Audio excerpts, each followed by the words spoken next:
C'est cette idée, je vais caricaturer naturellement, mais c'est cette idée selon laquelle fondamentalement les Russes seraient restés des serfs. Ce n'est pas vrai. Ce n'est pas vrai. Quand j'étais correspondant du Monde pendant la période de la perestroïka à Moscou, en Union soviétique à l'époque, j'ai vu, mais de mes yeux vu et entendu, l'amour de la liberté, l'amour de la démocratie dans ce peuple. Mon livre s'intéresse au processus de longue période et en particulier au rôle de la disparition de la religion protestante et au-delà de ses valeurs pour expliquer le déclin de l'intelligence, de l'industrie et de ce qui faisait la force de l'Amérique. C'est un livre qui fait beaucoup parler et qui a été également beaucoup lu. La défaite de l'Occident, votre livre, Emmanuel Todd, publié aux éditions Gallimard, avec des thèses que d'aucuns qualifient de poutinophiles, d'autres de salutaires. On va en débattre ce matin. Nous sommes en compagnie donc d'Emmanuel Todd, bonjour. Bonjour. Et de Bernard Guetta. Bernard Guetta, vous êtes député européen Renew Europe, mais vous avez été aussi correspondant à Washington et à Moscou avec une question première et principale. L'Europe et les États-Unis se sont-ils trompés sur la Russie de Vladimir Poutine? Votre point de vue à ce sujet, Emmanuel Todd? Trompés, de toute façon, moi je suis historien, donc je ne pose pas les questions en termes de responsabilité, fallait-il, ne fallait-il pas. Pour moi, ce qui est important, c'est de voir ce qui se passe, d'analyser des séquences et de voir vers quoi on se dirige. Alors, j'aurais tendance, le dos au mur, à répondre que les États-Unis ont été entraînés dans une guerre qui les met au pied du mur. C'est-à-dire qu'ils sont, dans une certaine mesure, tombés dans un piège.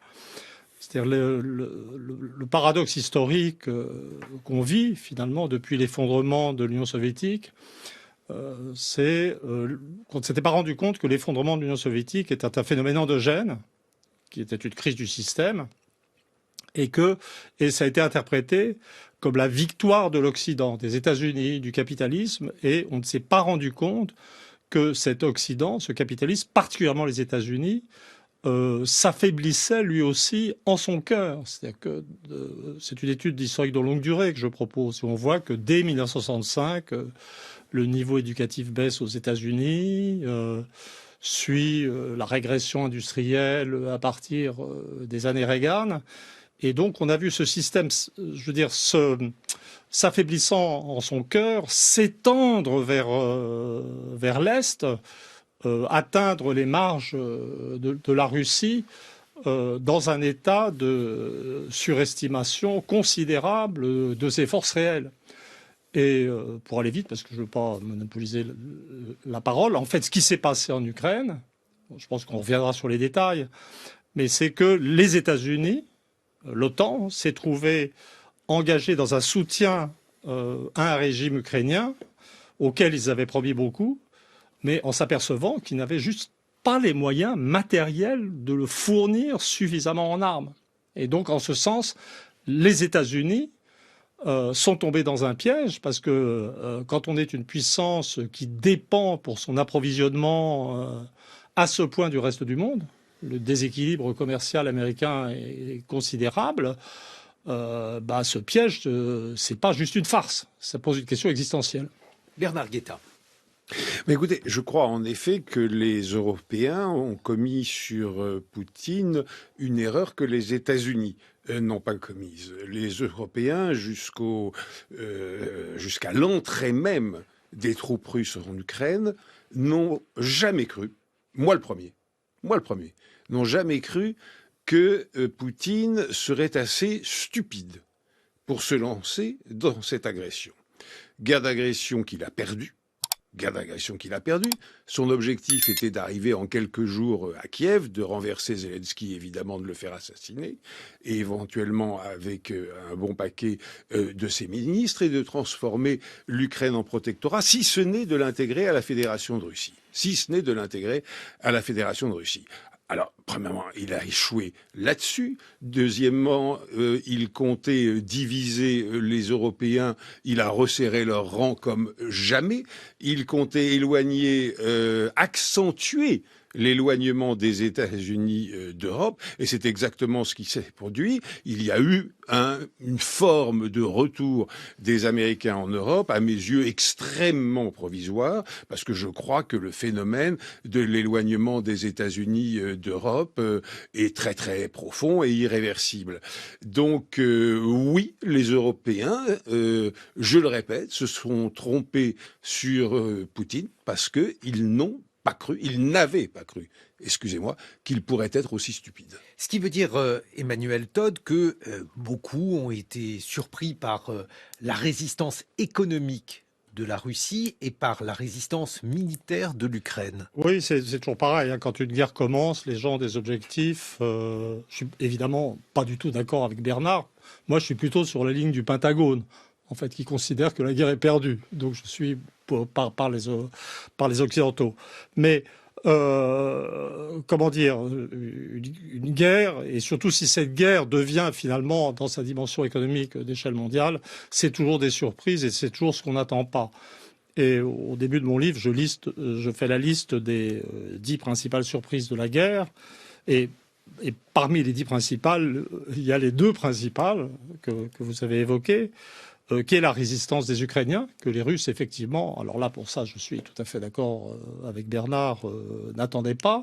Les Ukrainiens bien équipés en missiles Javelin par les Américains, et spécifiquement sous la présidence de Trump, les Ukrainiens ont fait face et arrêté. Alors, ça pose des questions historiques, en fait. C'est-à-dire qu'on ne peut pas se dire « Ah, c'est formidable, c'est bien ». Je veux dire, on peut admirer en un certain sens moral, psychologique, la résistance ukrainienne.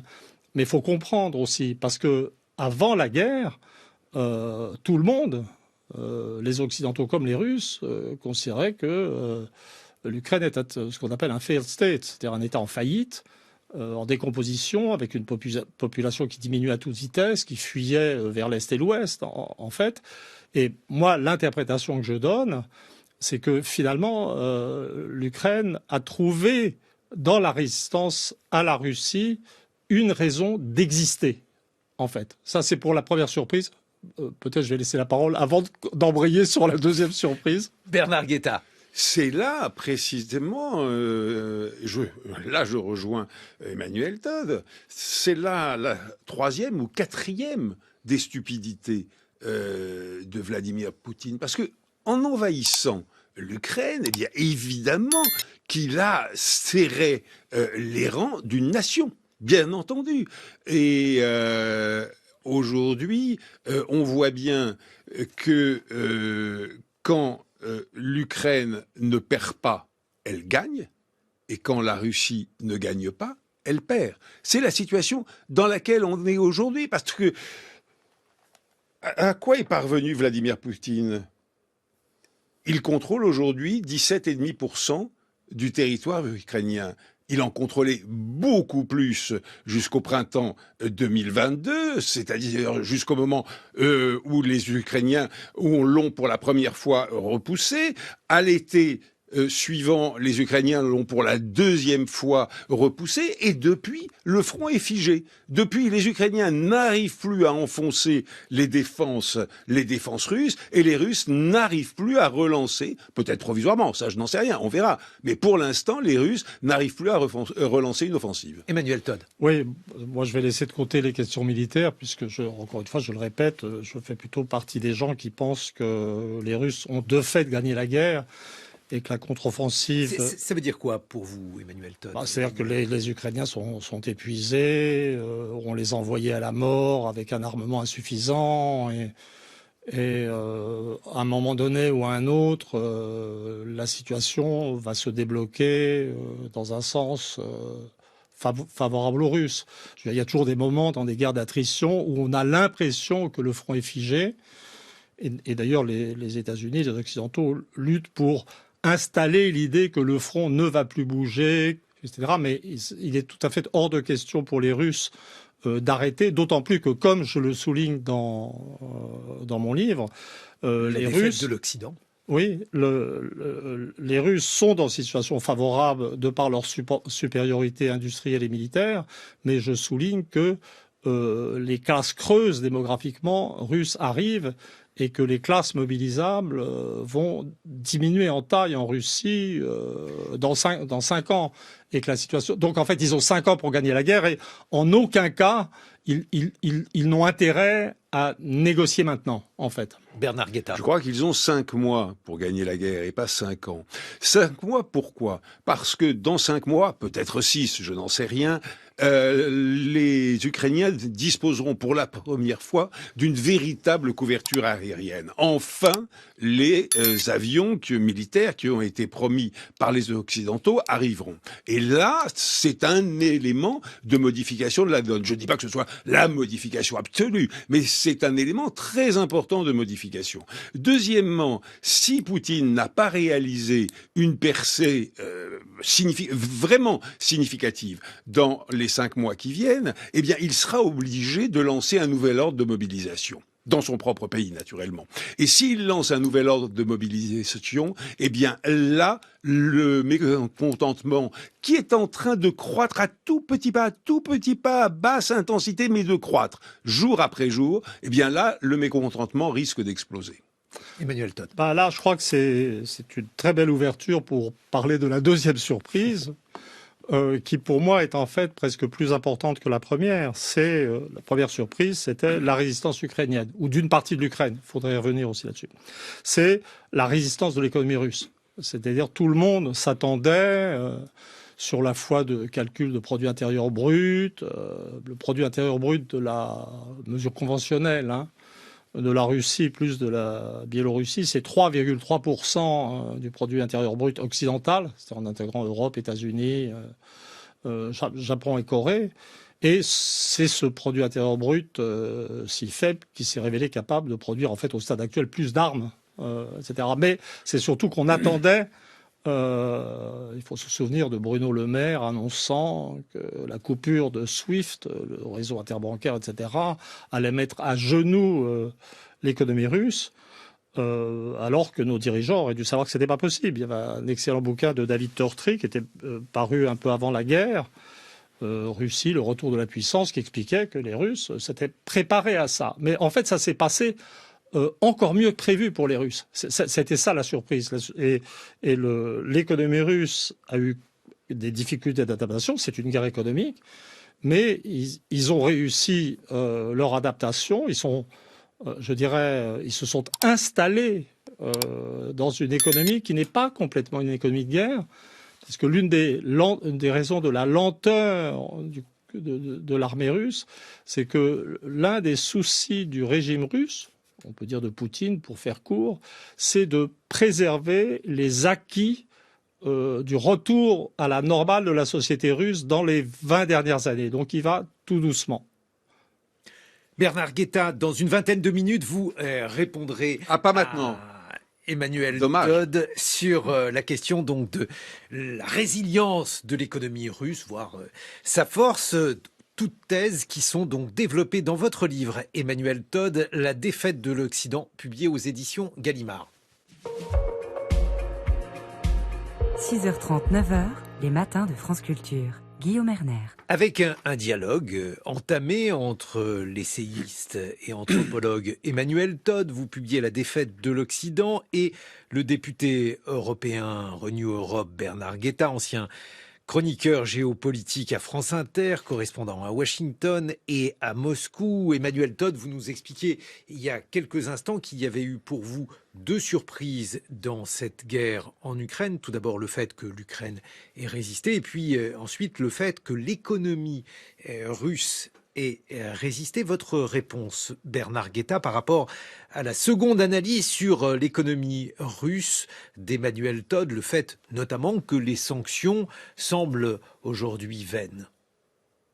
Pour s'étonner que l'économie russe ne se soit pas effondrée, il faut avoir ignoré le précédent des sanctions prises contre le régime d'apartheid en Afrique du Sud ou des sanctions prises contre le régime des mollahs en Iran.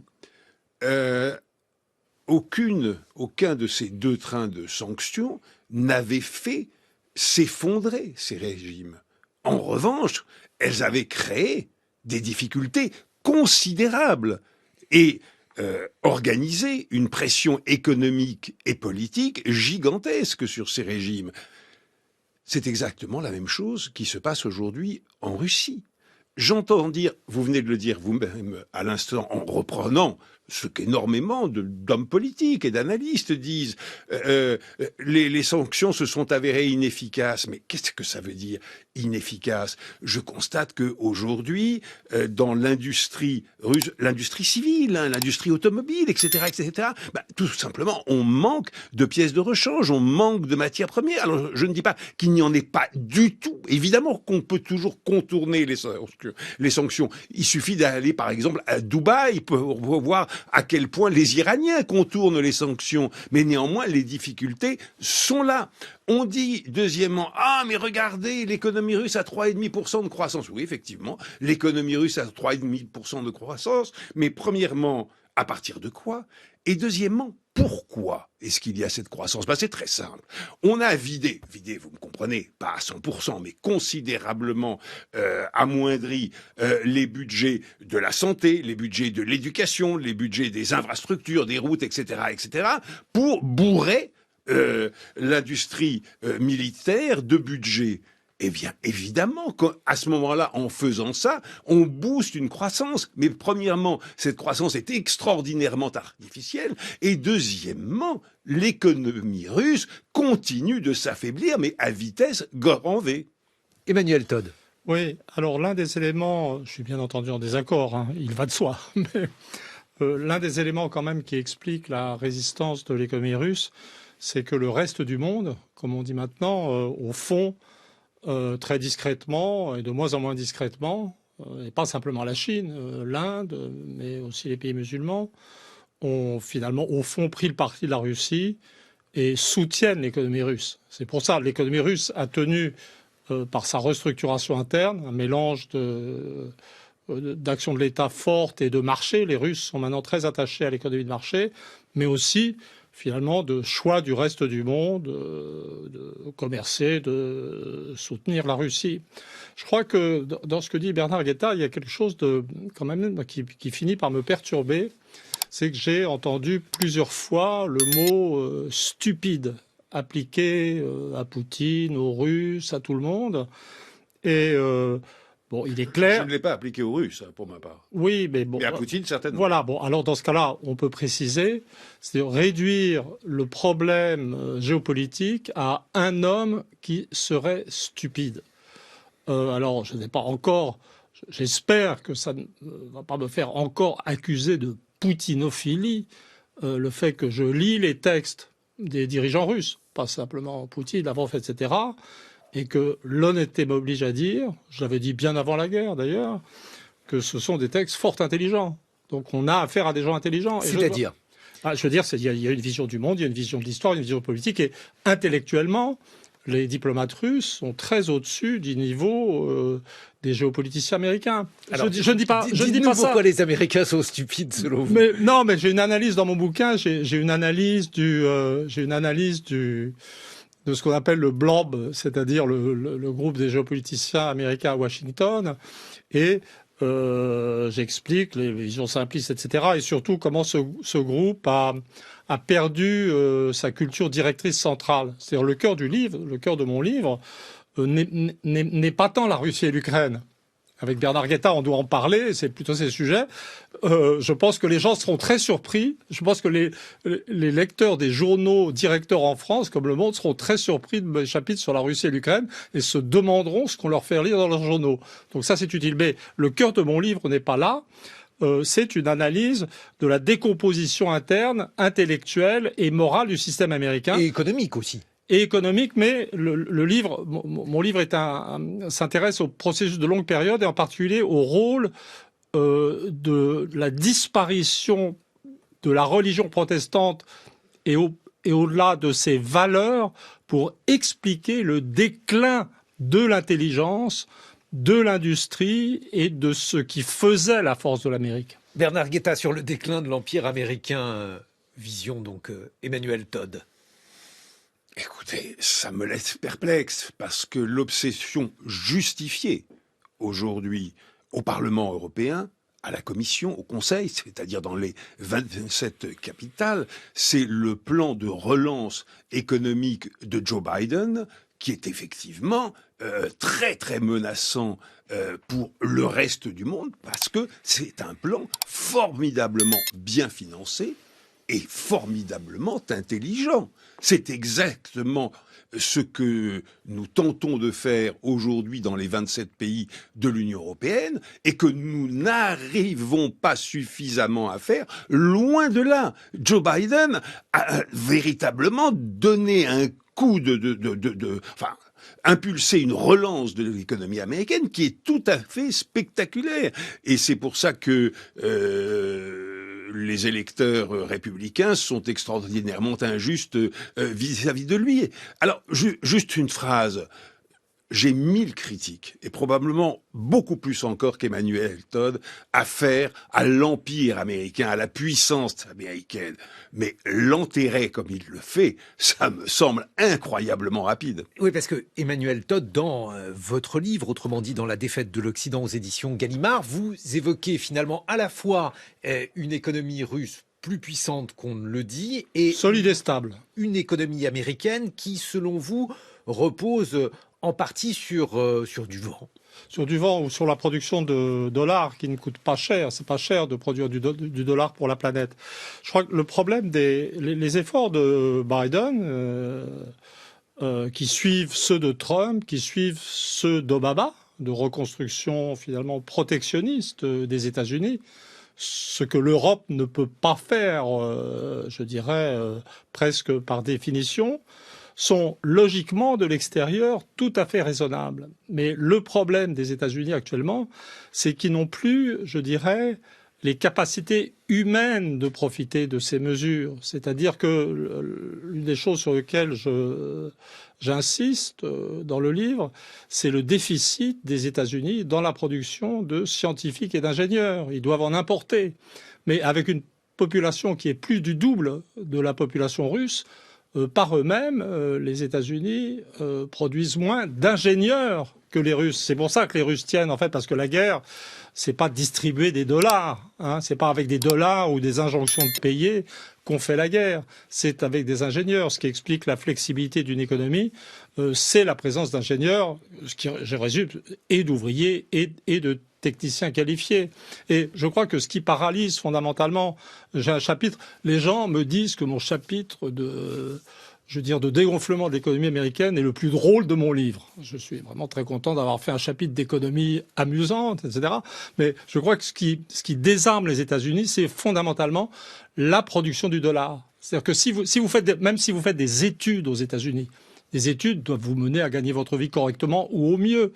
Mais ce qui rapporte, c'est pas de faire des études scientifiques ou d'ingénieurs, c'est de se rapprocher des professions qui vous mettent près de la production de dollars, les productions d'avocats, de financiers, de ces trucs-là. Mais avec ces gens-là, quand on est en guerre, la guerre est un test de réalité incroyable, on ne va nulle part. C'est ça le problème. Bernard Guetta, le fait que l'économie américaine donc soit remplie de bullshit jobs, comme le disait le regretté David Graeber, avec donc une vision pour Emmanuel Todd d'une économie bâtie sur du sable, du vent, ce que vous voudrez. Écoutez, bullshit job, ça existe malheureusement partout, pas seulement aux États-Unis, et bien loin de là, premièrement.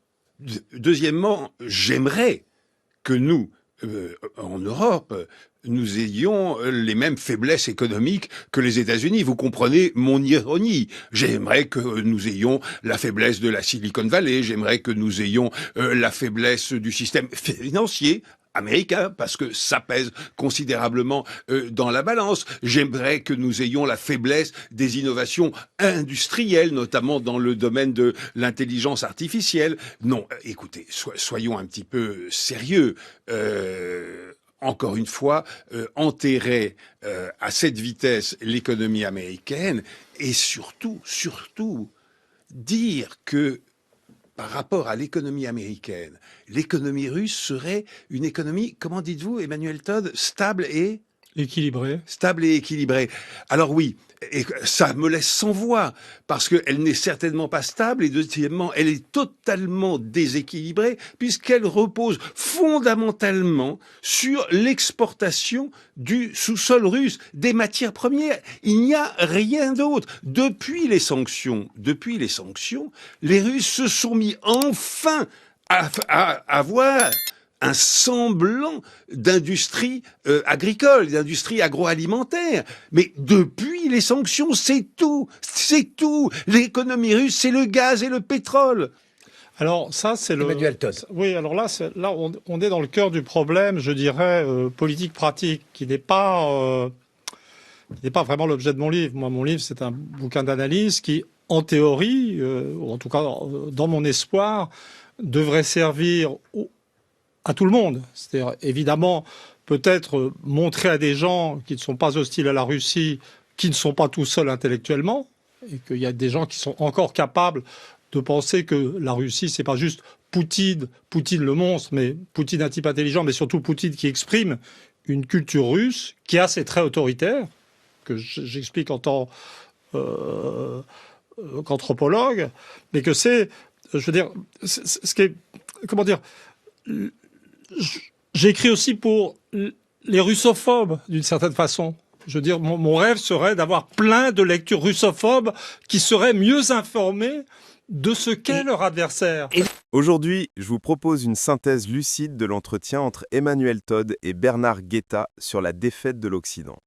On y voit comment Todd critique le modèle occidental, ses faiblesses industrielles, éducatives et stratégiques, et comment Guetta questionne les choix européens dans cette guerre. Je ne prends pas parti ici, je vous expose les arguments pour que vous puissiez réfléchir vous-même. Est-ce que l'Occident a vraiment sous-estimé la Russie ? La guerre en Ukraine révèle-t-elle les failles de nos propres sociétés ?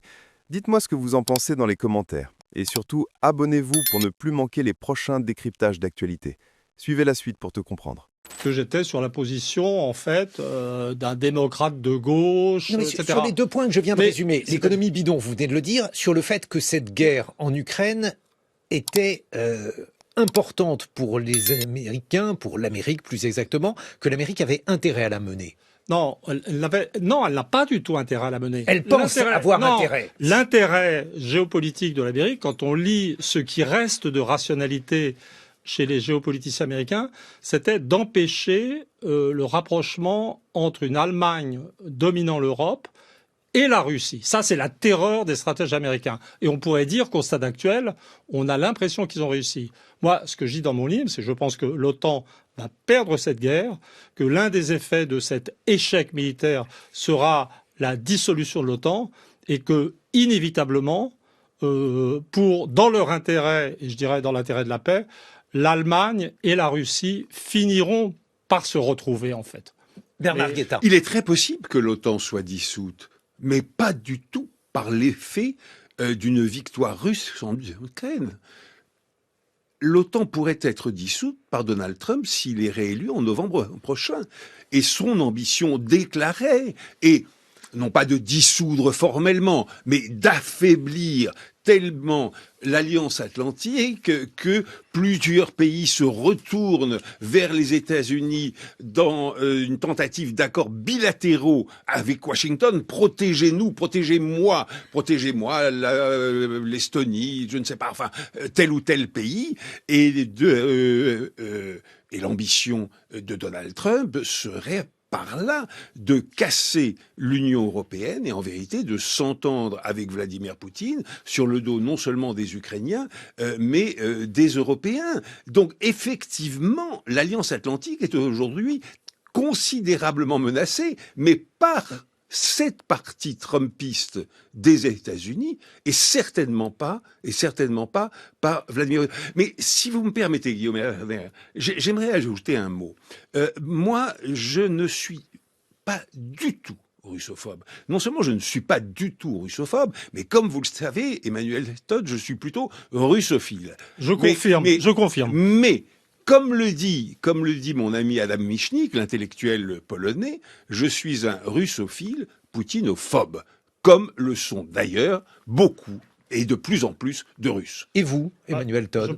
Je pense que c'est une erreur d'opposer Poutine aux Russes. Je suis anthropologue, donc j'analyse d'ailleurs même les différences de système familial entre l'Ukraine centrale, la petite Russie et la grande Russie, pour montrer dans mon livre que le tempérament ukrainien central est plus individualiste, effectivement, que le tempérament russe communautaire, plus autoritaire, égalitaire. Il y a et le régime Poutine exprime finalement, on aime ou on n'aime pas, mais c'est l'acceptation de la réalité, un tempérament russe qui est plus communautaire. Mais il y a une chose sur laquelle je voudrais vraiment répondre, c'est les accusations d'anti-américanisme. C'est-à-dire, moi, les États-Unis et les pays anglo-saxons sont pour moi des pays proches, familialement, et sur lesquels j'hésite. Alors, l'anti-américanisme, j'ai écrit des livres, etc. Mais je voudrais montrer mon honnêteté en citant un chapitre du livre. J'ai un chapitre, on m'accuse, Bernard Guetta le fait souvent, d'être un anglophile congénital ou de naissance, insecouable. C'est vrai, j'ai été formé à la recherche en Angleterre, à Cambridge. Et là, j'ai fini par admettre un processus de décomposition interne touchait le Royaume-Uni, qui expliquait le bellicisme incroyable des États-Unis, et j'ai écrit un chapitre d'une cruauté exceptionnelle contre l'Angleterre, ma maman intellectuelle. Vous voyez? Donc, là, je défends mon intégrité de chercheur. Bernard Guetta. Il y a une chose qui m'a terriblement choqué dans le livre d'Emmanuel Todd, et qui me choque encore ce matin dans son propos. C'est cette idée, je vais caricaturer naturellement, mais c'est cette idée selon laquelle fondamentalement les Russes seraient restés des serfs. Ce n'est pas vrai. Ce n'est pas vrai. Quand j'étais correspondant du Monde pendant la période de la perestroïka à Moscou, en Union soviétique à l'époque, j'ai vu, mais de mes yeux vus et entendus, l'amour de la liberté, l'amour de la démocratie dans ce peuple. Dès que Gorbatchev a soulevé un tout petit peu le couvercle, mais il y a eu une explosion de pluralisme, de revendications, d'intelligence, de fonctionnement démocratique. Arrêtons de dire que les Russes seraient des serfs. Vous savez, j'entends cela énormément au Parlement européen, dans la bouche de beaucoup de mes collègues, pas la majorité, mais de beaucoup de mes collègues qui me disent « Mais Bernard, enfin voyons, jamais les Russes ne pourront être des démocrates. » Ce n'est pas vrai. Emmanuel Todd. Ce n'est pas vrai. Non, d'abord, je n'ai jamais dit dans mon livre que les Russes étaient des serfs. J'ai parlé... Comme vous l'entendez, comme vous le sous-entendez. J'ai parlé d'une culture autoritaire, concept que j'applique également à l'Allemagne, qui fait partie du camp occidental. Et j'évoque une évolution, et au contraire, je dis pourquoi est-ce qu'on ne donne pas aux Russes le droit d'évoluer comme les Allemands. Donc vraiment, c'est tout à fait injuste. Je dis que simplement le point d'équilibre de la société russe avancée, dont je souligne la modernité par une fécondité qui est la même que celle de l'Allemagne ou même des autres occidentaux. Non, vraiment, ça, je trouve cette accusation très injuste. Je dis simplement que dans la modernité, les peuples avancés gardent des tempéraments assez différents. Bernard Guetta, en conclusion, au stade où nous en sommes dans cette guerre entre la Russie et l'Ukraine, qu'est-ce qui pourrait se dérouler? Vous avez dit qu'il restait 5 ou 6 mois à Vladimir Poutine. Je pense que Vladimir Poutine va essayer de lancer une offensive au printemps, au tout début du printemps, dès la fin du dégel, et que s'il marque des points, ce qui n'est pas impossible, et que s'il marque des points, je ne dis pas s'il gagne la guerre, s'il marque des points, à ce moment-là... Parce que pardonnez-moi, vous ne l'envisagez pas qu'il la gagne dans cette échéance-là?